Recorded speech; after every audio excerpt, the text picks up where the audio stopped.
Hi, today I'm talking with Gary Girod. He is a PhD candidate and an author, as well as a podcaster for the French History Podcast. In this podcast, I talk to scholars, students, academics, authors, amateurs, podcasters, and so many more. I love hearing them talk about their topic because their passion really shows. As you know, not all the topics here are Canadian, but I am. I'm Rosie. I'm a francophone from Canada, and this is my podcast. I guess now we dive into some French history, eh?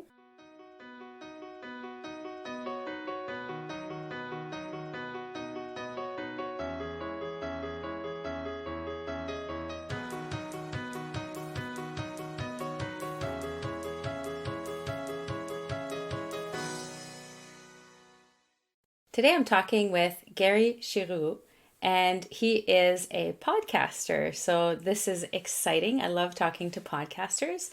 And actually, I'll let him present his topic. So can you share with us what your topic is today? Well, today we are going to be talking about French women during the Revolution of 1789. So often we talk about the male political figures and the various rise and fall of the intellectuals there, either by the guillotine or eventually the ascendancy of Napoleon, which ended the entire French Revolution experiment. But women were incredibly active from the very beginning, and so we are going to shed some light on these hidden figures in history. Perfect. Thank you. And thank you for being here. I'm really happy you're here. So, how did you get interested in this topic? What has brought you to this point? Well, I think everyone is interested in the French Revolution, or everyone should be. So, as someone who is getting a PhD in French and British history, I have extensively studied the French Revolution, and when you study it, you learn about many different things involved in it because I think most people they just look at the political figures.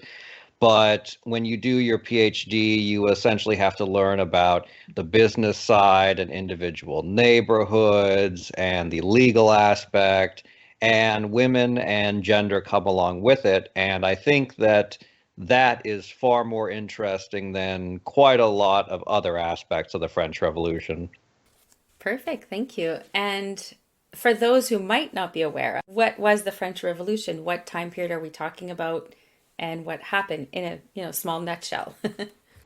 Well, if you don't know what the French Revolution is, no, it was one of the most important revolutions up to that point. It really was, many people consider the big revolution until the Russian Revolution. 1789, the Ancien Regime, the old order in France, was coming under a lot of pressure. Its economy was really struggling. Its political leaders were largely discredited in the eyes of the people. And in order to manage the economy, Louis XVI couldn't rule just by decree. He had to call the Estates General, which was this large gathering of people from across France, from different social orders. And long story short, because it is a pretty complex thing, and I've talked about it on other podcasts as well. Long story short is that the middle class ended up supplanting the old aristocracy. And this had a pretty monumentous effect on Europe, which, with a handful of exceptions, there were very few free democracies in Europe. It was mostly monarchies. Aside from the Dutch Republic, it was pretty much exclusively monarchies within Europe. And so the French Revolution, because France was one of the great powers of Europe, this was a really huge shift in European history. That's a very succinct way of putting it because I know it's quite complex as a topic. So thank you. So you said you wanted to talk about women during the French Revolution. So where did you want to start? What's your starting point for your talk today? Maybe the beginning. I think that we have to set the stage a little bit and put ourselves in the mindset of both women and men and how they viewed women. Before the French Revolution, women traditionally had no political rights, as women were expected to submit to their husbands or their father as part of a natural order ordained by the Bible. But that doesn't mean that everyone accepted it. After all, Denis Diderot's Encyclopédie criticized women's traditional roles. Jean-Jacques Rousseau, in his treatise Emilie, or On Education, criticized denying women education, although he did conclude that men and women occupied separate roles, which was widely criticized by feminists. So there was, during the age of the Enlightenment, quite a few writers who, even if they didn't come out for full women's rights, they did think that women were more capable of being involved in worldly activities beyond just the hearth and home than they were at the time. So that sort of sets the stage. Then the revolution actually gets going. And as I mentioned before, from the very beginning, women had a important role on the revolution. They had a particularly pivotal role in on the 5th of October, 1789, with the Women's March on Versailles, one of the huge events that changed the revolution. On the morning of the 5th of October, 1789, women were demonstrating over the price of bread in Paris, where they mixed with male revolutionary agitators who had already been advocating marching on Versailles, and they ransacked the city armory for weapons and marched the nearby Palace of Versailles, where the crowd essentially forced Louis XVI to move to Paris, where he was under the watch of the people of Paris, effectively gutting his power. Even before this and after this, women were involved in social clubs, and they importantly hosted the salons, which was where intellectuals and thinkers would gather to talk about political ideology. And so women really did help to midwife the revolution in a lot of ways by running salons and by either being writers themselves or supporting Enlightenment writers. But when they actually tried to get rights for themselves, that's when they were essentially rebuffed. Um, famously in September 1791, Olympe de Gouges published the Declaration of the Rights of Women and the Female Citizen, which criticized the revolution's lack of action on women's rights and was a counterpoint to the Declaration of the Rights of Man and the Citizen. This was widely criticized because even though there was a small urban intelligentsia that was becoming more woke, let's use a completely modern term, on women's rights, most French people were Catholic peasants. The revolution that was occurring in the cities was not quite the same as what was happening in the daily lives of most French people. And so this caused a huge scandal, and this and later criticism of the government actually meant that Olympe de Gouges was guillotined on the 3rd of November, 1793. And there are other incidences that we can talk about, but essentially, even though women had such an important role in promoting the revolution, when they tried to acquire power or authority for themselves, this was met by opposition from the male revolutionaries. So I have a bit of a side question. You mentioned the salons and the intellectuals that were there. Were the women talking to the intellectuals that were there, or were they just hosting and kind of overhearing? Did they have involvement in it, is essentially what I'm asking. They did have some involvement with it. There are some women that chose to be more standoffish, like Madame Rolon, another famous woman activist during the French Revolution, who was also guillotined, in fact, 5 days after Olympe de Gouges. She liked to host salons and bring intellectuals together, though she was not always, I guess you could say, pursuant in her political ideology. But then there were other women who were more persistent. But in the salons, essentially, women were expected to be the hosts of men rather than actually advocating their own point. But having said that, women still managed to exert influence with it. And as the revolution dragged on, Rolon herself became quite combative, particularly with Danton and Robespierre.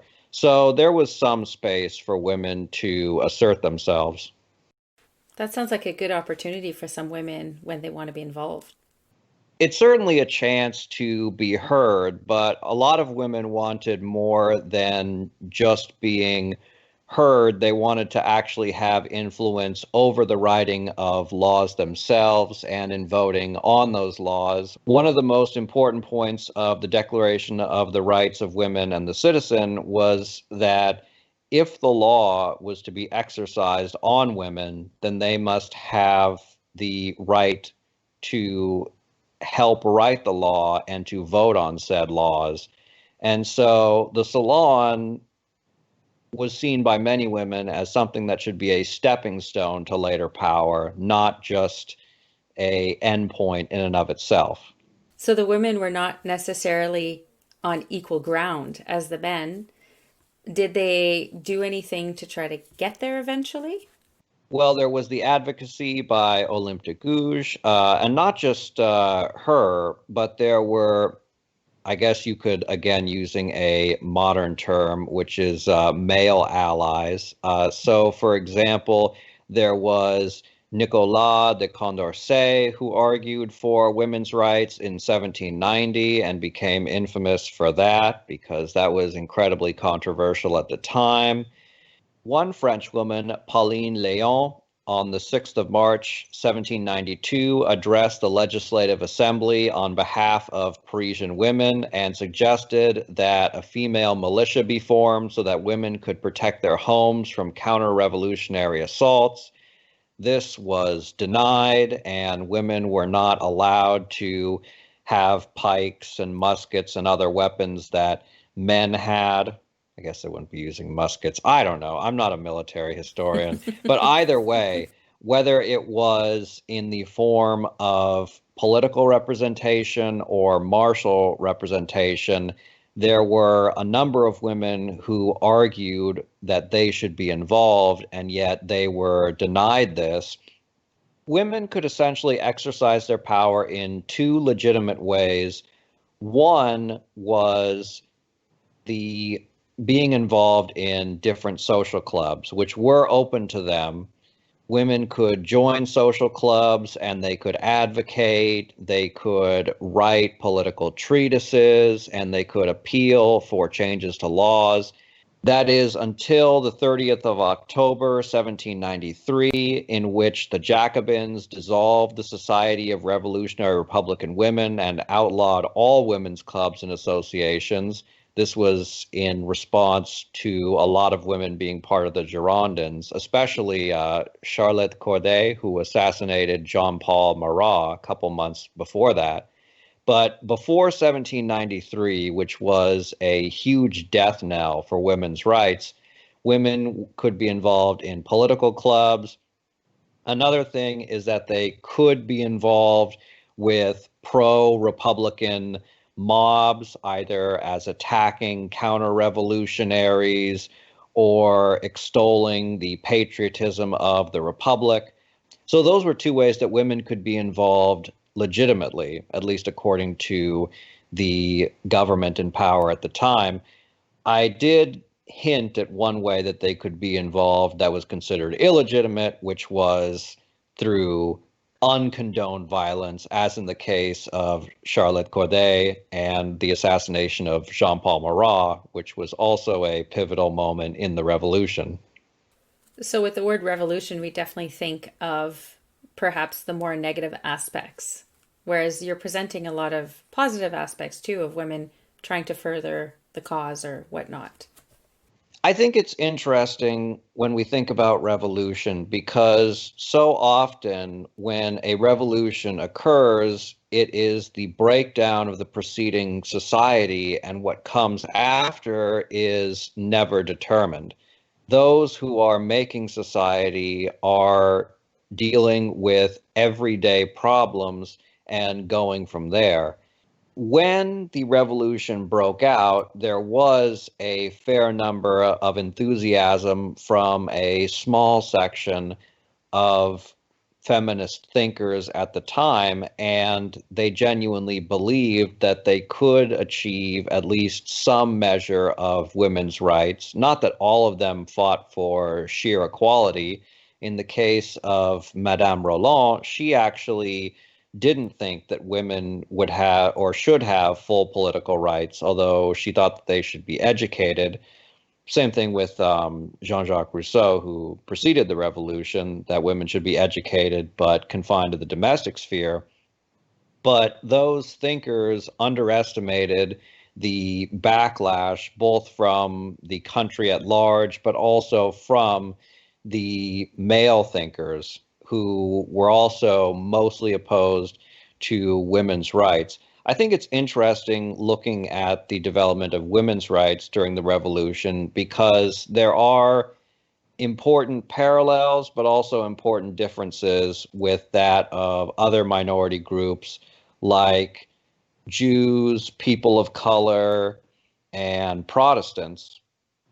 So, one interesting parallel was the back and forth over the rights of Africans because France both was enraptured with an idea of freedom and that people should be treated equally and free from slavery. But then on the other hand, Saint-Domingue, what we call Haiti, was the most profitable part of the empire. And so slavery was banned, reinstated. There was a lot of mixed messaging. And I think a lot of initial hopes for those who wanted to have a colorblind society were dashed by the realpolitik that was taking place.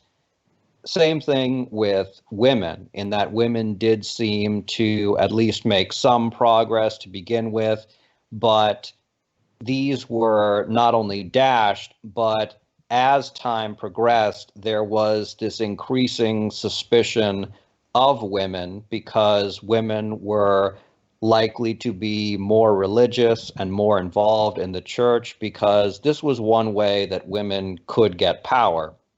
Women were denied a lot of political and business venues, and so women were often very involved in the church, which the French revolutionaries saw as this backward institution that supported the monarchy, and which was one reason why they denied rights to women, and is something that actually reoccurred with the French Third Republic, that a lot of Republicans who were nominally feminist and wanted women to have equal rights didn't support them getting the vote because they feared that they would vote with the monarchists. So there are some parallels with other groups that were disenfranchised and that were facing oppression. But then there are some unique differences.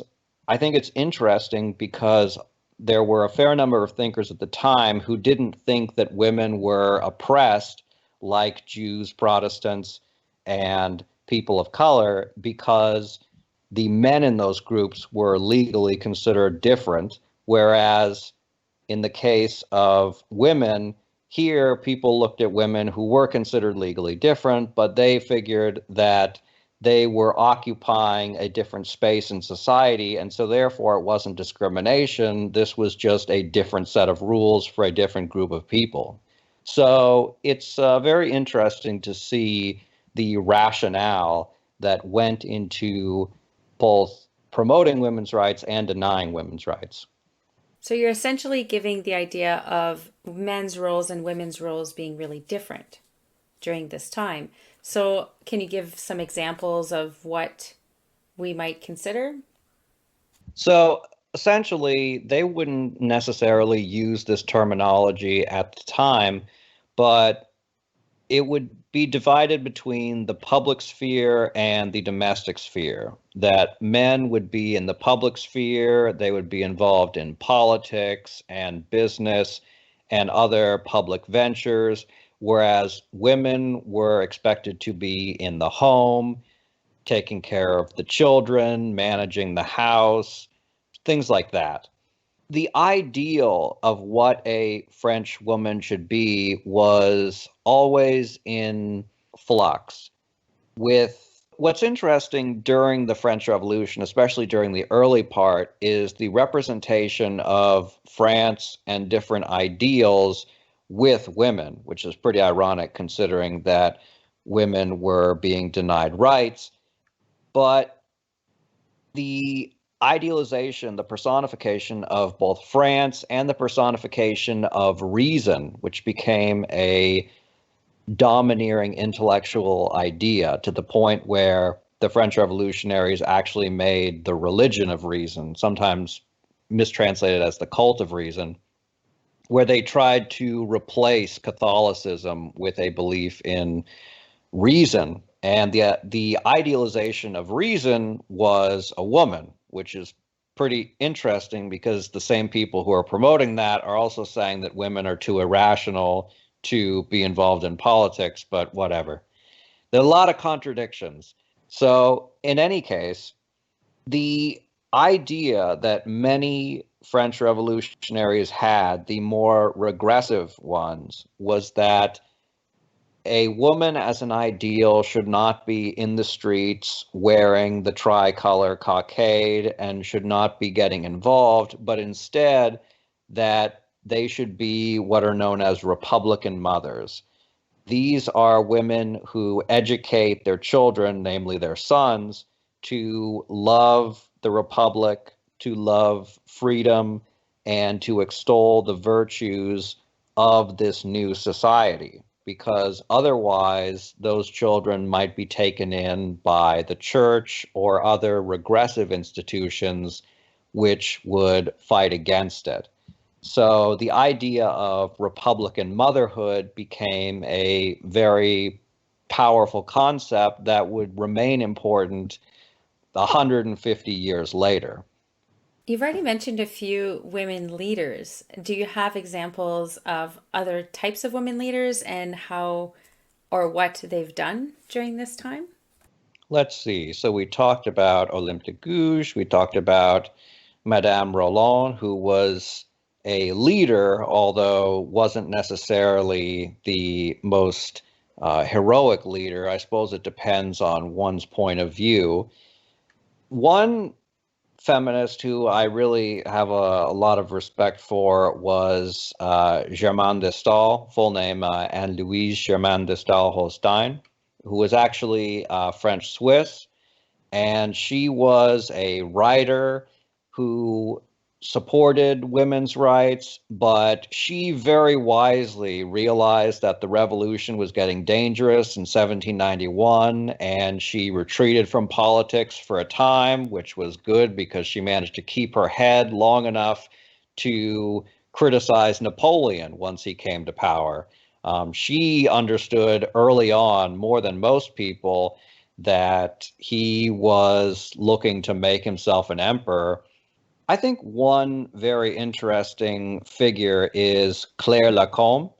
She stormed the Tuileries Palace on the 10th of August, 1792. Of course, she wasn't alone, but she was part of the famous group that stormed the Tuileries, that captured Louis XVI, and that led to the end of the Ancien Regime as a republic was declared.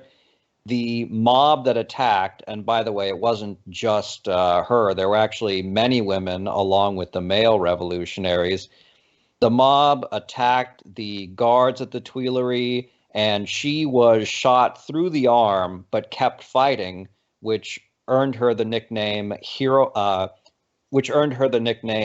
Heroine of August 10th, and she was awarded a Civic Crown for her service. She later became part of the Society of Revolutionary Republican Women, which was a short-lived society that advocated for women's rights, but because it was affiliated with the Girondins, it was later persecuted under the Montagnards.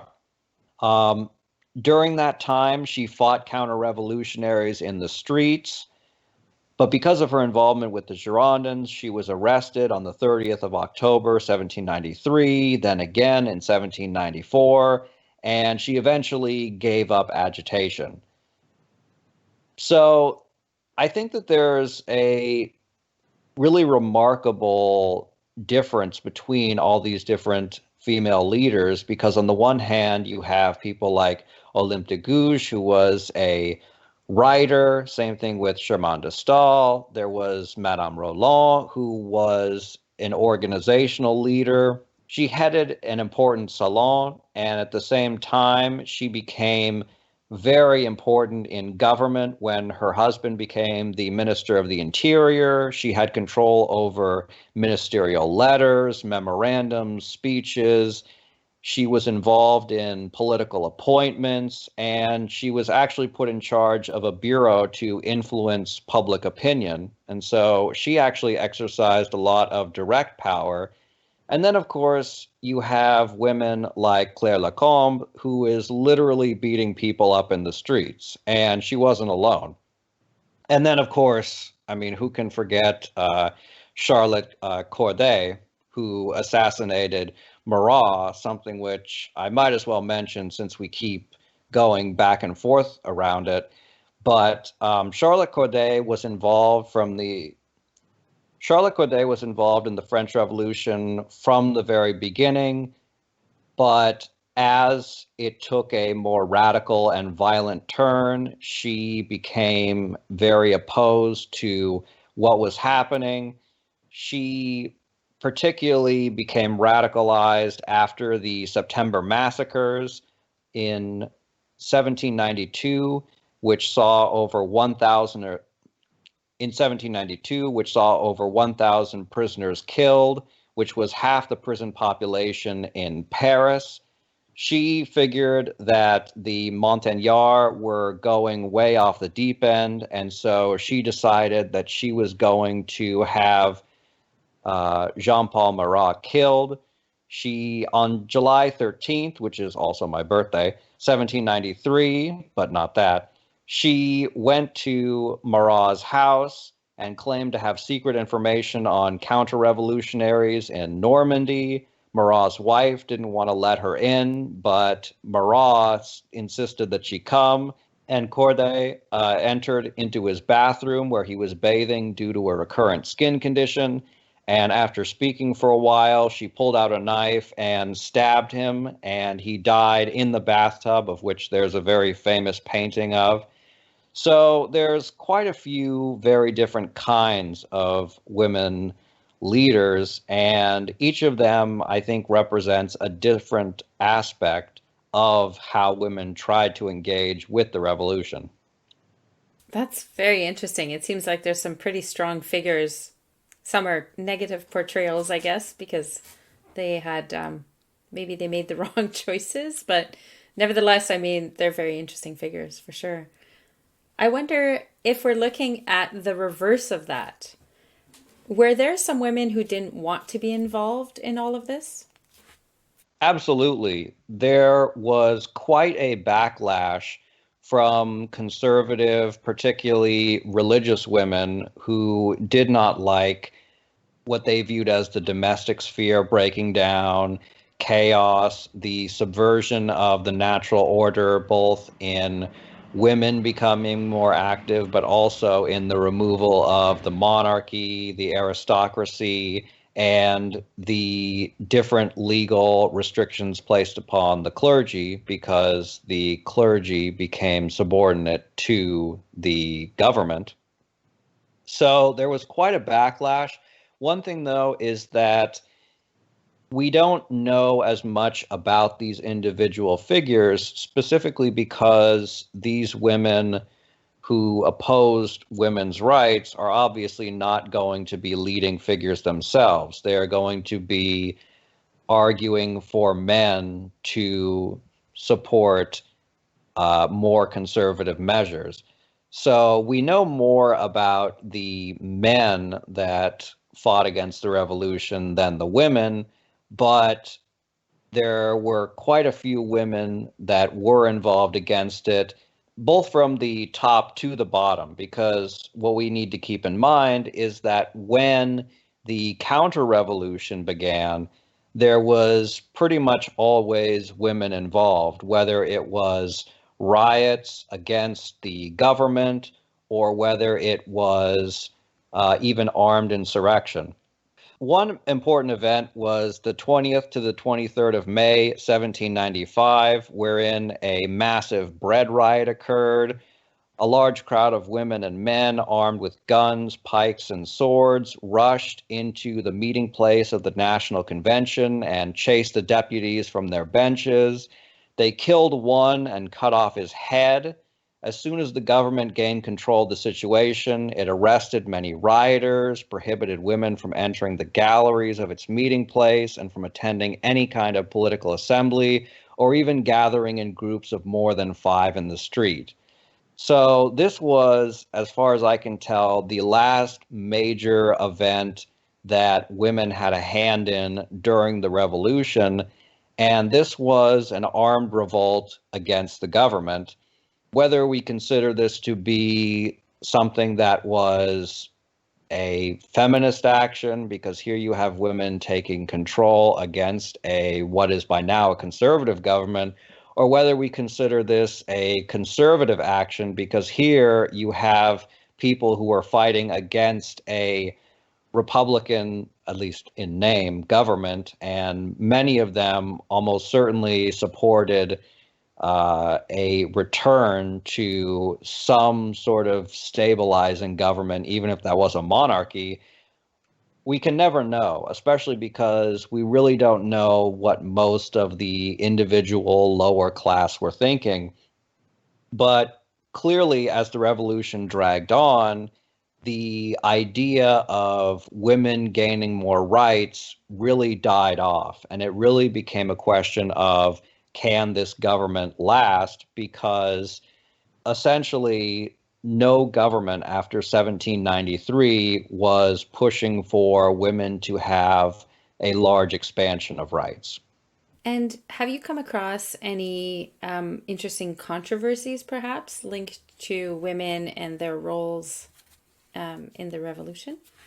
I think the major controversy among historians is whether or not the revolution was a positive or negative for women's rights.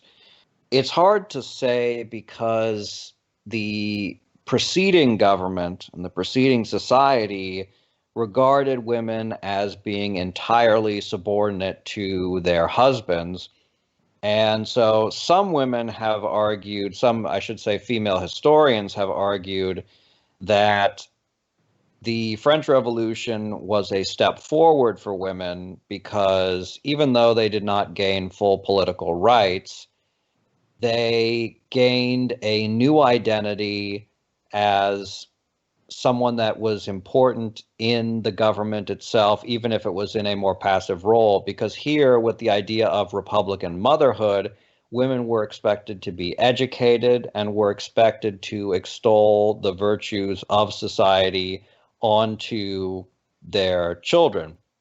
And so some historians have argued that by having women be part of society in that manner, that that was actually a positive and saw women's rights move forward.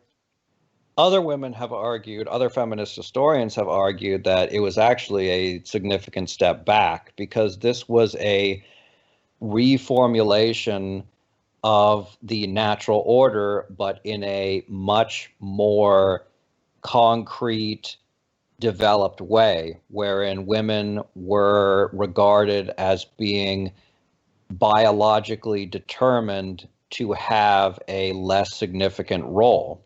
Um, I mentioned how earlier looking at women's rights and the rights of minorities, particularly people of color, particularly Africans, had some similarities and some similar trends at the beginning of the revolution. I think the looking at the development of feminism and racism in the late 18th and then into the 19th centuries has a lot of parallels as well, because the argument moves from women as being chosen by God to be in the domestic sphere to being biologically inferior. Same thing happens with people of color with the advent of scientific racism and the idea that they have a different role, they being people of color, than the white man because of biological determinants. And so, because of that, there are some women historians who argue that the focus on biology and the restructuring of society as saying women are biologically different, biologically inferior, was actually a huge step down and is why women didn't gain rights for a very long time. I think both arguments are very interesting, and I can't really weigh in and say which one is right since that's not my field. But I recommend people jump into that if they're so inclined, because there is a lot of good material there, a lot of good stuff I had to read for comps. Yeah, it seems as though the move from l'Ancien Régime to post-revolution really has changed the maybe the role or the the thought about women, but yet has it changed for the better? I guess that's a really good question that historians are asking. Yeah, and there's a difference between the ideology and the lived reality, because ideologically, you can argue that this was a huge shift, but for the lived realities of most women, it was essentially just the same thing, but it was justified by different means. And this is probably slightly out of your purview, but you mentioned that you're studying the British and the French history. Is this almost like a pre-suffrage? Like, was this almost like a movement towards the women's suffrage movements that came much, much later?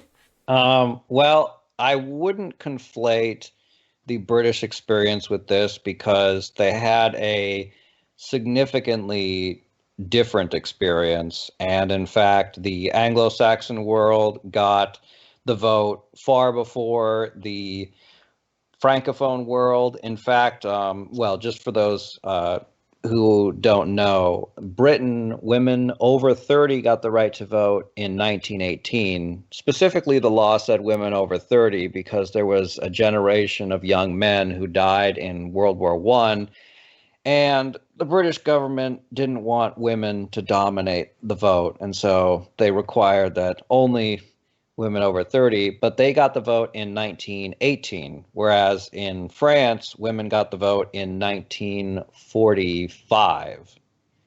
So there was a huge difference. And one major difference in the British and the French experience essentially came after the French Revolution, which was the rise of socialism and the rise of socialistic ideas.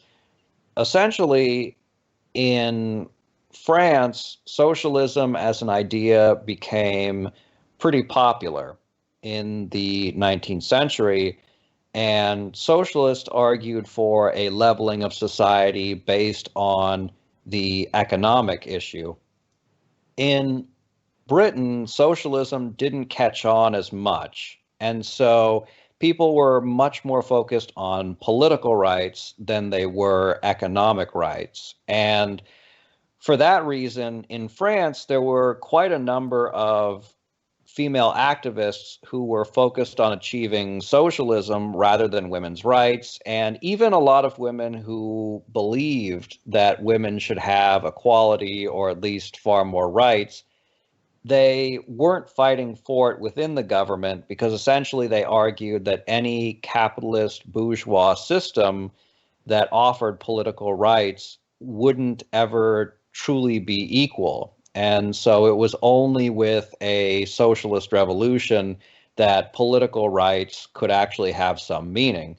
And so for that reason, the women's suffrage movement was far weaker in France, but the socialist movement was stronger. So that's a big reason why France didn't develop it. So I wouldn't quite trace the suffrage movement of later years to the French Revolution. I think that obviously the French Revolution is going to have ripple effects all throughout French history. It's arguable that it still does. It's often said that the Ancien regime has no beginning but an end, but the French Revolution has a beginning but no end. So I think you can see some sort of thread with the French Revolution even to the present, but there are a lot of very important differences that occurred that affected the feminist movement, notably socialism in France. Thank you so much for answering all these random questions that I had. I mean, I read briefly on this topic, but obviously you are definitely the person to talk to if ever I have more questions. So thanks for wrapping that all up in a package for us. Happy to be on the podcast. And also, you had a crazy but true fun fact that you had shared with me. So, if you will, would you share it with everybody else? One fun fact about me is that I am a writer, and my debut novel, The Maiden Voyage of New York City, came out this May. So if you want something to read while we're still recovering from the pandemic, you can check it out. Perfect. That sounds great. Uh, yeah, I guess I'll look it up to see what it's about. Excellent. And I also had one last question. So, if you had a time machine, where would you go or who would you want to meet? Of course, you're safe. You can come back safely. You're not going to catch, some weird disease or anything. Would it be an event, a person, or do you just want to be like a fly on the wall during certain things? And we can only go backward. We can't go forward because I think it'd be more fun to go forward. But okay, if I have to go backward, I don't know, maybe check out the old world wonders because it's I really like the ancient world and just knowing that six of the seven world wonders are no longer with us. Of course, the Colossus of Rhodes, the Mausoleum of Halicarnassus, the Statue of Zeus, Temple of Artemis, Hanging Gardens of Babylon, and I think there was one more that I'm missing, but all of those gone from history. The wonders are dust in the wind now. The only one that's left is the Egyptian pyramids, which themselves would be interesting to visit when they were first made because they were white limestone with a gold top. So being able to go back and see those stuff, that would be pretty fantastic. That would be a great way to spend my vacation and get some Instagram photos. Yeah, absolutely. I guess you need a time machine that can jump around geographical locations too. Yeah, like a TARDIS. Yeah, yeah. Well, thank you so much, Gary, for being on the podcast. I mean, this was a great topic, and I'm happy you were able to just share everything about it so far. Thank you very much.